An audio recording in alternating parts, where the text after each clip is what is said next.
Good evening, everyone. We are Group 1 of Section C and we are here to present about the Innovation Audit Framework. Let us start by understanding what is innovation. In simple terms, innovation refers to the commercialization of an invention. Although the corporations are aware of the types of the innovation, there is no standard framework which could quantify the innovation. Thus, development of an innovation matrix can be useful to overcome this challenge.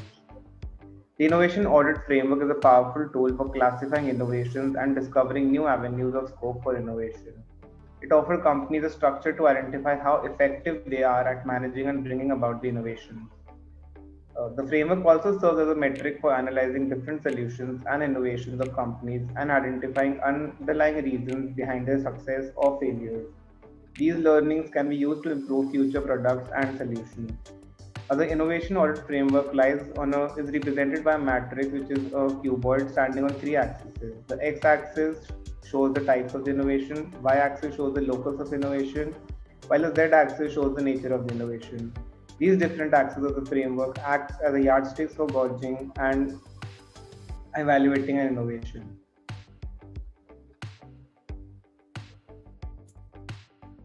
Now, I will be talking about the first axis, that is the x-axis, which is the types of innovation. Now, the first type is the service innovation. Service innovation is defined as any new service developed during innovation process which are valuable for customers. Changes in any kind of service provided or service delivery process driven by new technologies or organizational competencies that create added value. Example being the Domino's. Domino's is the largest pizza restaurant chain in the world based on the global retail sales. Now, not only making the pizza and serving the cuisine, they also started home delivery for the same. This was an example of service innovation because of this innovation by Domino's opened new avenues for companies like Swiggy and Zomato. Now, the nature of this kind of innovation is sustainable innovation, and the locus of this kind of innovation is organization. The second type of innovation is management innovation. It is nothing but the implementation of new management practices, processes, and structures that represent a significant departure from current norms. Now, for this, we have taken Infosys as an example. Infosys Limited is an Indian IT tech giant. With a change in the top management in the Infosys, brought change in the working culture. Its entire working culture and the organization culture changed. It became more dynamic, more adaptable, and more flexible. This new structure and culture have shaped Infosys to its present form. This is the nature of this kind of innovation is sustainable, and the locus is organization. Now, the third type of innovation is the product innovation. It is nothing but a type of innovation that is more noticeable for the consumer and is more related either to the enhancement of a company's older products, either to the development of new products which are based on new technologies or which solve new needs of a customer. For an example, we have taken Apple. Apple is one of the pillars of the product innovation that deals with the development of new products and new technologies. Both the first Macintosh 128K, and iPhone, also called iPhone 2G, are products that change the game and revolutionize the industry. What is more, Apple also excels when people talking about product innovation that is developed by improving pre-existing products. The nature of this kind of innovation is sustainable, and the locus is, of course, organization. The fourth type of innovation is design and marketing innovation. This is a deployment of new marketing method that is associated with the significant changes in the product construction, or in packaging, distribution, or promotion or pricing strategy. The purpose of this kind of innovation is to satisfy customers' needs better, to open new trade areas or new positioning of the product on the market in order to boost sales. For this, we have taken Audi as an example. Audi posted ads on YouTube which were less than 5 seconds. The model was Audi R8. For this, his new offering, Audi R8. As such ads were free of cost and people do not skip. Such ads of few seconds gained a lot of views and sales improved eventually. The main reason was because it was engaging as well as cost efficient for the company. The nature of this kind of innovation is disruptive, and the locus as this was a particular specific project, so it is a kind of the locus was project. So the next type of innovation is the process innovation. It focuses on the innovation of facilities, skills, and technologies used for the production and delivering of products and services. For example, we have taken McDonald's. McDonald's is a fast food limited service restaurant with more than 35,000 restaurants in over 100 countries. McD is a classic example of process innovation. Even though a few burgers and some fries do not seem to require a serious process, the process itself is the one type that helped Ray Kroc convince the McDonald's brothers, Richard and Maurice, to sell their McDonald's franchise at the end of the 40s. The nature of this kind of innovation is disruptive, and the locus of the innovation is organization. Now I would like Arpit to take over. Next type of innovation is business model innovation, which is the art of enhancing advantage and value creation by making simultaneous and mutually supportive changes both to an organization's value propositions to customer and to its underlying operational model. One example of this innovation is Reliance Industries. Reliance did a change in the business model and its value proposition by launching its 4G services, that is Reliance Jio. Within Jio, Reliance not only provided telecommunication services but also provided other services such as music and movie streaming, healthcare apps, etc. Nature of this innovation is disruptive, and locus of this innovation is project.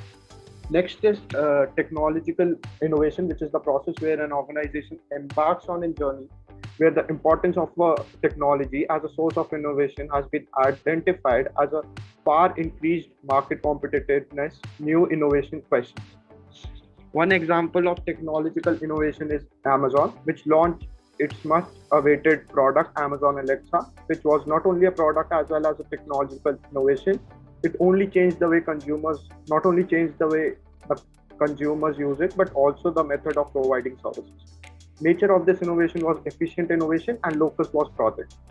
Next type of innovation is channel innovation. Channel innovations encompass all the ways that you connect your company's offerings with your customers and users. While e-commerce has emerged as a dominant force in recent years, traditional channels such as physical stores are still important, particularly when it comes to creating immersive experiences. Example of channel innovation is Flipkart. In order to capture the market size of a significant amount, Flipkart launched e-cart to provide service the delivery segment by itself. This backward integration by Flipkart was a game-changing as it improved Flipkart's delivery time. Also, Flipkart provided its logistics services to other e-commerce companies as well, which also contributed to its revenue stream. The nature of this innovation was disruptive, and locus of this innovation was organization. Next is industry innovation, which happens when an organization manages to create an entirely new industry. Tesla has created industries such as commercial space travel, Hyperloop, and many new systems regarding transportation.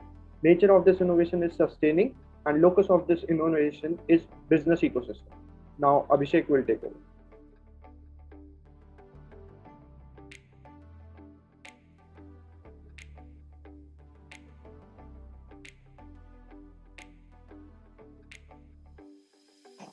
So now we'll discuss what locus of innovation is and what are the various types in this segment.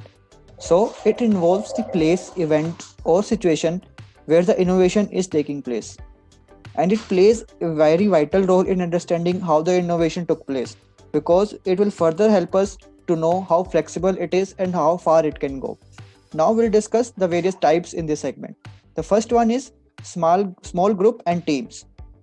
This means that a group of people working on any project can bring innovation. For example, it can be a R&D department within an organization which is responsible for improving efficiency of process and services. And secondly, now we'll discuss what is a project. Innovation may originate when individuals from different organizations or sectors come together to work on any specific project.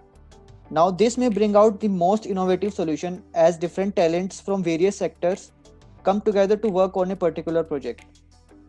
Now, we'll discuss what an organization is. This is the most common of all. In this type, a single body of organization initiates the innovation, and as only a single body is working, no external bodies are involved. Also, it includes a lot of departments which are responsible for their specific part of bringing innovation in their related process. Now we can take the example of Netflix, which was the first to launch the model of online streaming platform for movies and shows. Now we'll discuss what a business ecosystem is. In this type, more than one organization is involved in the innovation process. It may include universities, government, corporations, startup accelerators, venture capitalists, private investors, foundations, entrepreneurs. and the media, and each plays a significant role in creating value in the larger ecosystem. Now, let's coming to the nature of the innovation. First is disruptive innovation. In this type of innovation, the type of new product or service where the new entrants normally start operating from the low end of the market and are generally ignored by the incumbents due to their low market share, slowly move up the value chain and finally able to replace the incumbents. The typical example of disruptive innovation is Toyota entered the US market in 1960s and 70s by manufacturing small but affordable cars that enable college students and housewives to possess their own vehicles. After gaining the foothold in the US automaker market, Toyota started moving up the value chain by making more variety of vehicle models to address the needs of different kinds of market segments, as well as introducing luxury car brand Lexus to compete with General Motors and Ford.